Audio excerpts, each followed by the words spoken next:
He quickly realized that the least conspicuous horse in the stable was actually a true dark horse. He immediately urged the owner to buy it, but the owner thought he was crazy because the horse ran awkwardly. There was nothing elegant about it, but Tom trusted his instincts.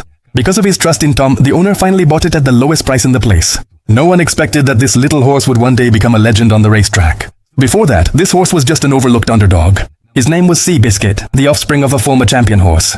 In theory, he should have inherited his mother's superior bloodline, but his body was short and small. When he was 6 months old, his original owner abandoned him, and he was taken in for free by a horse trainer. After some time training him, the trainer concluded that this horse wasn't worth training because he always liked to sleep.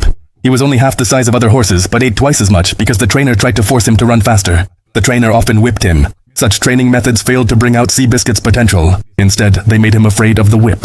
Eventually, the trainer gave up and started using him as a sparring partner for other, more promising horses, even deliberately letting him lose to boost the confidence of the other horses. In such an environment, his temperament became irritable and aggressive. Everyone thought the horse was worthless. Until Tom came along, but the owner still didn't understand why Tom insisted on buying him. Soul.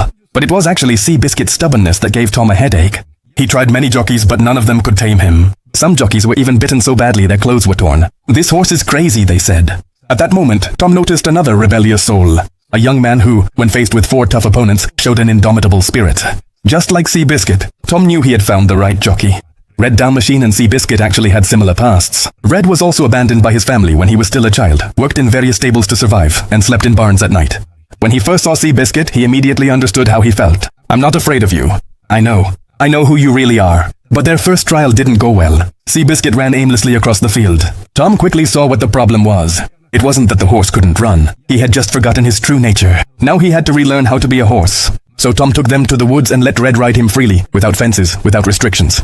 Seabiscuit soon found his rhythm again, running far into the hills. Red slowly realized that the horse he was riding was clearly no ordinary horse. Not long after, they entered their first race.